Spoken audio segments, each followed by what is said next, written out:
Daily डरावनी कहानियों के लिए हमारा channel the house of horror stories को सब्सक्राइब करें। आज की कहानी का शीर्षक है लुभुबु, मौत का खिलौना। आज की कहानी किसी अदृश्य साए की नहीं, बल्कि एक ऐसे खिलौने की है जिसे आज की पीढ़ी बड़े चाव से अपने घरों में सजा रही है। लेकिन क्या आप जानते हैं कि कभी कभी बेजान दिखने वाली चीजों में भी रूहें बस सकती हैं।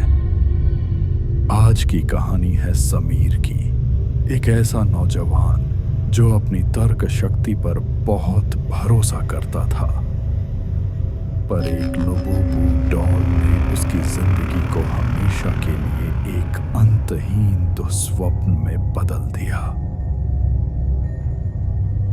समीर दिल्ली के एक नामी विज्ञापन एजेंसी में काम करता था।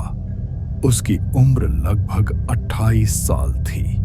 समीर स्वभाव से बहुत व्यावहारिक और आज के जमाने का लड़का था। उसे पुरानी कहानियों और अंधविश्वासों में जरा भी यकीन नहीं था। एक बार समीर अपनी कंपनी के काम से बैंकॉक गया हुआ था। वहां के बाजारों में उसने एक अजीब सा खिलौना देखा, लुभुबु। ये एक छोटा सा जीव था जिसके कान लंबे थे, दांत बाहर की तरफ निकले हुए थे और उसकी मुस्कुराहट में एक अजीब सी शरारत थी। समीर को वह खिलौना पसंद आया और उसने अपनी मेज पर सजाने के लिए एक लिमिटेड एडिशन वाली लुभुबु डॉल खरीद ली। उसे क्या पता था कि वह खिलौना नहीं बल्कि अपनी मौत को घर ला रहा है।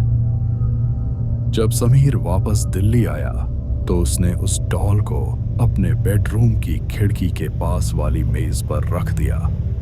शुरुआत के 2-3 दिन सब कुछ सामान्य रहा, लेकिन चौथे दिन की रात को जब समीर ऑफिस से देर से लौटा तो उसने गौर किया कि लुभुबु का चेहरा खिड़की की तरफ नहीं बल्कि उसके बिस्तर की तरफ मुड़ा हुआ था।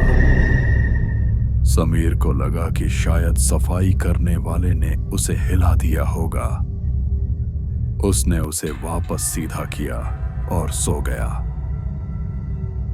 रात के करीब 2:30 पर समीर की नींद अचानक टूट गई।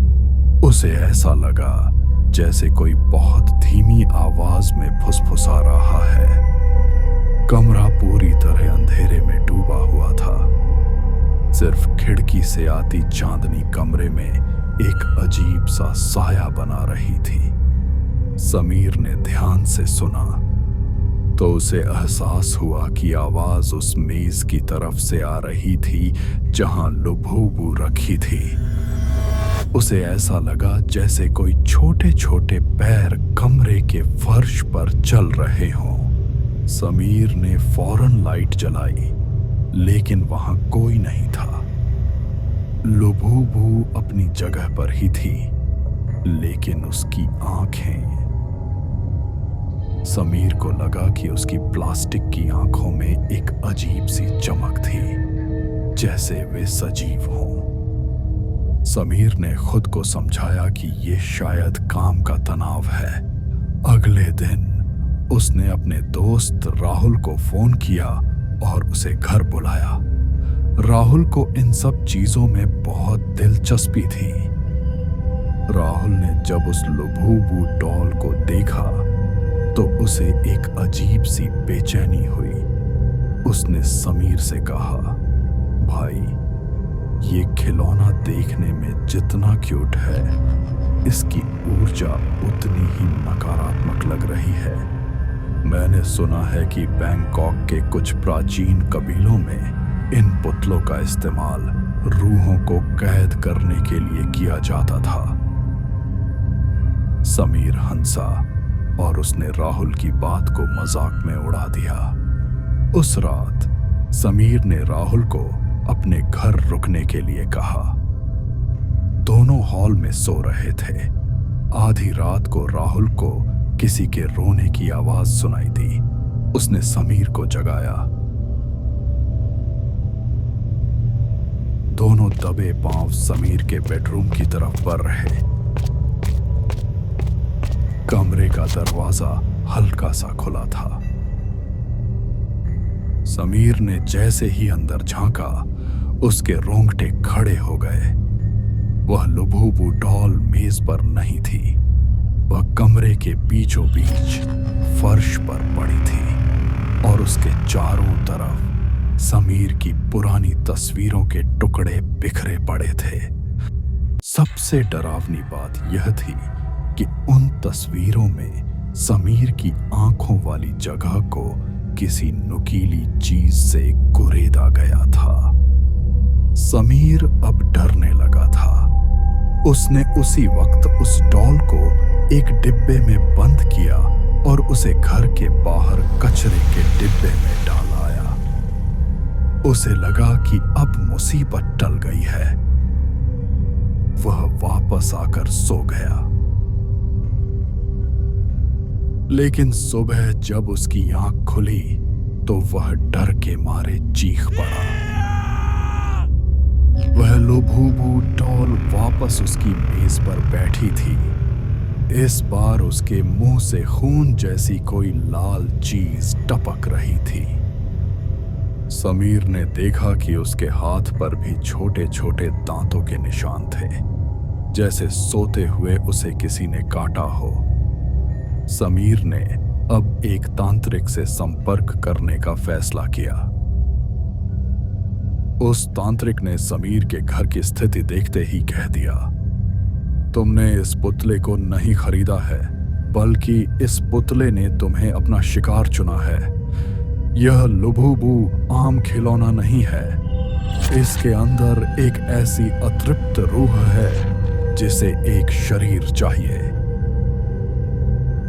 समीर बुरी तरह कांपने लगा।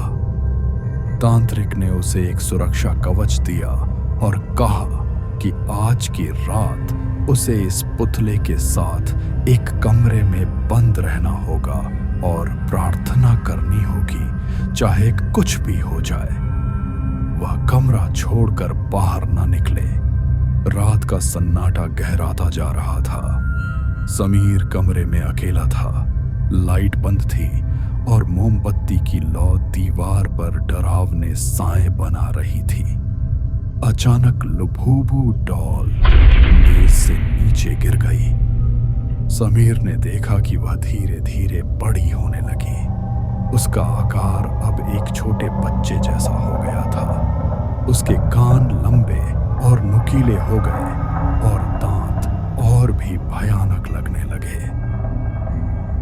वह समीर की तरफ रेंगते हुए आने लगी। समीर मंत्र पढ़ रहा था, लेकिन लुभुबु की हंसी उसके दिमाग को सुन्न कर रही थी। समीर, तुम मुझे छोड़कर क्यों गए थे? अब मैं तुम्हारे अंदर रहूंगी। समीर की सांसें उखड़ने लगीं। उसे महसूस हुआ कि कमरे की दीवारें छोटी हो रही हैं। अचानक उस डॉल ने समीर पर हमला कर दिया। समीर ने अपनी आंखों के सामने सिर्फ उन नुकीले दांतों को देखा और फिर सब कुछ काला हो गया। अगली सुबह जब राहुल और तांत्रिक समीर के घर पहुंचे तो घर का दरवाजा अंदर से बंद था। जब उन्होंने दरवाजा तोड़ा तो समीर अपने बिस्तर पर बेजान पड़ा था। उसके शरीर पर एक भी चोट का निशान नहीं था, लेकिन उसका चेहरा पूरी तरह काला पड़ चुका था और उसकी आंखें गायब थीं। मेज पर वह लुभुबु डॉल पहले की तरह शांत बैठी थी। उसकी मुस्कुराहट अब और भी गहरी हो गई थी।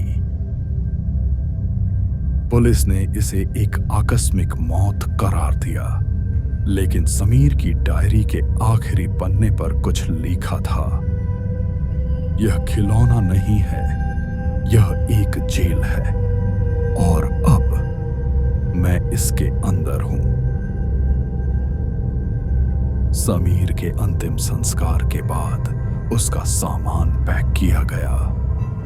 वह लुभुबु डॉल गलती से एक दूसरे डिब्बे में चली गई जो एक अनाथालय को दान किया जाना था। लुभुबु की यह कहानी हमें याद दिलाती है कि विज्ञान की इस दुनिया के समानांतर एक ऐसी दुनिया भी है जिसे हम समझ नहीं सकते, पर वह हमें देख रही है। यह कहानी पसंद आई है तो लाइक, शेयर और सब्सक्राइब करना न भूलें और ऐसी ही डेली डरावनी कहानियों के लिए देखते रहिए the house of horror stories को।